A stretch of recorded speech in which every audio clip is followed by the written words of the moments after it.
Praise lord. యూట్యూబ్లో ఈ వాక్యం వింటున్న ప్రతి ఒక్కరికి మన ప్రియమైన యేసుక్రీస్తు నామములో శుభములు తెలుపుకుంటున్నాం.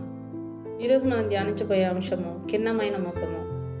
ఈ అంశం ధ్యానించమని దేవుడు నన్ను ప్రేరేపించారు. అయితే వాక్యంలోకి వెళ్ళబోయే ముందు ఇప్పటివరకు నా ఛానల్ చూస్తూ సబ్స్క్రైబ్ చేయని వారైతే దయచేసి సబ్స్క్రైబ్ చేయండి, నన్ను కొంచెం సపోర్ట్ చేయండి. మర్చిపోకుండా వాక్యం నలుగురికి షేర్ చేయండి, ఇంకా లైక్ చేయండి. మీరు లైక్ చేయడం ద్వారా వాక్యం నలుగురికి రీచ్ అవుతుంది. వాక్యంలోకి వెళ్ళిపోదాం. ప్రసంగి గ్రంథం 7వ అధ్యాయం 3వ వచనము. నవ్వుట కంటే దుఃఖపడుట మేలు, ఏలయనగా కిన్నమైన ముఖము హృదయమును గుణపరచును. ఆమేన్. కిన్నమైన ముఖము అంటే దుఃఖంతో నిండిన ముఖం అని. దిగులుగా బాధగా ఉన్న వాళ్ళని చూడగానే మనకు అర్థమైపోయి ఏంటి అలా ఉన్నావు, ఏమైంది అని ఆతృతతో అడుగుతాం.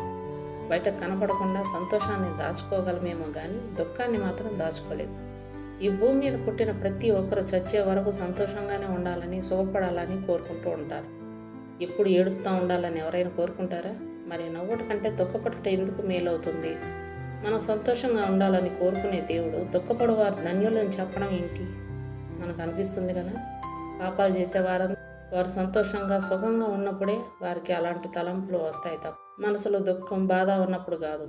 అనేక రకాలైన పాపాలకు పదగరచన చేసేది ఎలాంటి అలజడి లేని పరిస్థితుల్లోనే.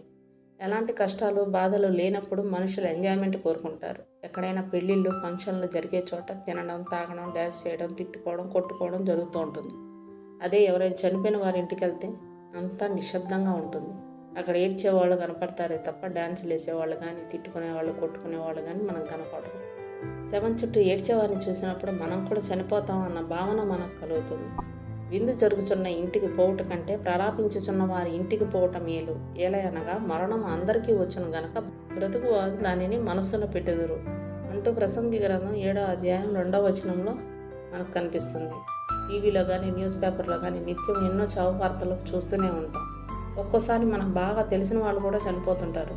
అయ్యో పాపం అనుకుంటామే కానీ మనకు అలాంటి పరిస్థితి రాదులే అనుకొని ఆ చావు గురించి మనం ఆలోచించినంత మాత్రాన చనిపోకుండా ఉండం కదా.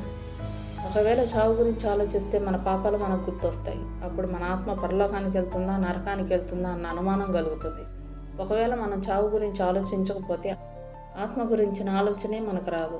దుఃఖపడేవారు ధన్యులు అని యేసు ప్రభు చెప్పిన, నవ్వుట కంటే దుఃఖపడుట మేలని సొలొమోను చెప్పిన, అది మన ఆత్మ గురించి తప్ప మనం చేసే పనుల వల్ల వచ్చే దుఃఖం గురించి కాదు. తన ఆత్మను రక్షించుకోవాలనుకునేవారు వారి ఆత్మ విషయమై భారం కలిగి ఉంటారు. వారి లోక సంబంధమైన సుఖ సంతోషాలకి, విందు వినోదాలకి, బంధువులు, స్నేహితులకు దూరంగా ఉంటారు.